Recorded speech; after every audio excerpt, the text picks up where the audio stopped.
तेजो रूहानी को कहती है कि मैं तुम्हारी हर शर्त मानने के लिए तैयार हूँ, लेकिन तुम्हें मेरी एक शर्त माननी होगी। रूहानी कहती है, कौन सी शर्त? मैं तुम्हारी हर शर्त मानूंगी। तेजो कहती है कि ये लो सिंदूर, जो अपने भाई को लेकर आती है और कहती है कि भाई जाओ और रूहानी की मांग भर दो। तेजो कहती है, भाई तुमने अभी रूहानी की मांग भर दी तो मैं हमेशा के लिए रूहानी के भाई के साथ चली जाऊंगी। रूहानी पहले तो चुप कर जाती है, फिर रूहानी कहती है कि गौतम जी आप मेरी मांग भर दो। तेजो तो अपने ससुराल में खुश रहेगी। जब गौतम रूहानी की मांग भरने लगता है, इतने में जहाँ पर गुरु और रूहानी ने शादी की थी आश्रम में, वह माता आ जाती है और रूहानी और गुरु का सर्टिफिकेट साथ लेकर आती है। कहती है कि तुम इसकी मांग नहीं भर सकते, ये गुरु की पत्नी है। गुरु वह सर्टिफिकेट अपने हाथ में ले लेता है और कहता है कि रूहानी मेरी पत्नी है। गौतम कहता है कि थोड़े दिन की बात है, फिर रूहानी मेरी पत्नी बन जाएगी। आश्रम वाले सर्टिफिकेट गुरु को देकर चले जाते हैं। तेजो भी अपने ससुराल चली जाती है रूहानी के भाई के साथ। गुरु का भाई और उसकी भाभी प्लान बनाते हैं कि रूहानी और गुरु को एक कमरे में बंद कर देंगे और उनकी बात होगी तो सब कुछ ठीक हो जाएगा। लेकिन दोनों एक कमरे में बंद करने के बाद दोनों ही झगड़ा करने लगते हैं और थोड़ी देर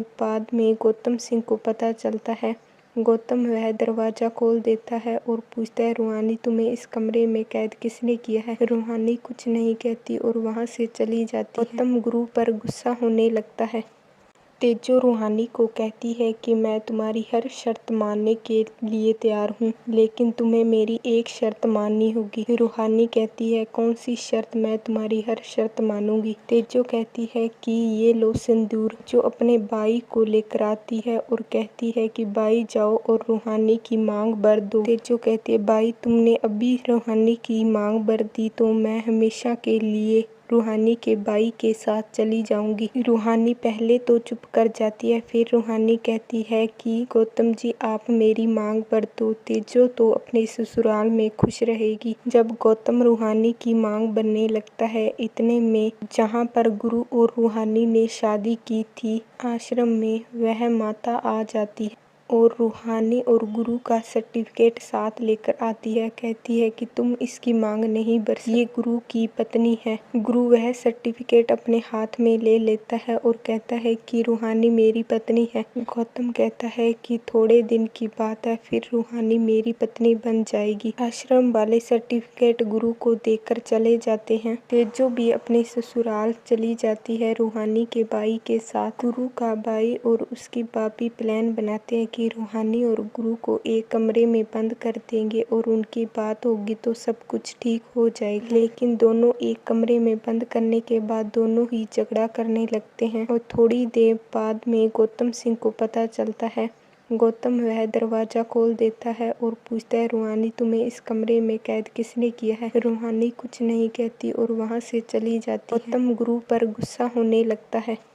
तेजो रूहानी को कहती है कि मैं तुम्हारी हर शर्त मानने के लिए तैयार हूँ, लेकिन तुम्हें मेरी एक शर्त माननी होगी। रूहानी कहती है, कौन सी शर्त? मैं तुम्हारी हर शर्त मानूंगी। तेजो कहती है कि ये लो सिंदूर, जो अपने भाई को लेकर आती है और कहती है कि भाई जाओ और रूहानी की मांग भर दो। तेजो कहती है, भाई तुमने अभी रूहानी की मांग भर दी तो मैं हमेशा के लिए रूहानी के भाई के साथ चली जाऊंगी। रूहानी पहले तो चुप कर जाती है, फिर रूहानी कहती है कि गौतम जी आप मेरी मांग भर दो। तेजो तो अपने ससुराल में खुश रहेगी। जब गौतम रूहानी की मांग भरने लगता है, इतने में जहाँ पर गुरु और रूहानी ने शादी की थी आश्रम में, वह माता आ जाती है और रूहानी और गुरु का सर्टिफिकेट साथ लेकर आती है। कहती है कि तुम इसकी मांग नहीं भर सकते, ये गुरु की पत्नी है। गुरु वह सर्टिफिकेट अपने हाथ में ले लेता है और कहता है कि रूहानी मेरी पत्नी है। गौतम कहता है कि थोड़े दिन की बात है, फिर रूहानी मेरी पत्नी बन जाएगी। आश्रम वाले सर्टिफिकेट गुरु को देकर चले जाते हैं। तेजो भी अपने ससुराल चली जाती है रूहानी के भाई के साथ। गुरु का भाई और उसकी भाभी प्लान बनाते हैं कि रूहानी और गुरु को एक कमरे में बंद कर देंगे और उनकी बात होगी तो सब कुछ ठीक हो जाएगा। लेकिन दोनों एक कमरे में बंद करने के बाद दोनों ही झगड़ा करने लगते हैं और थोड़ी देर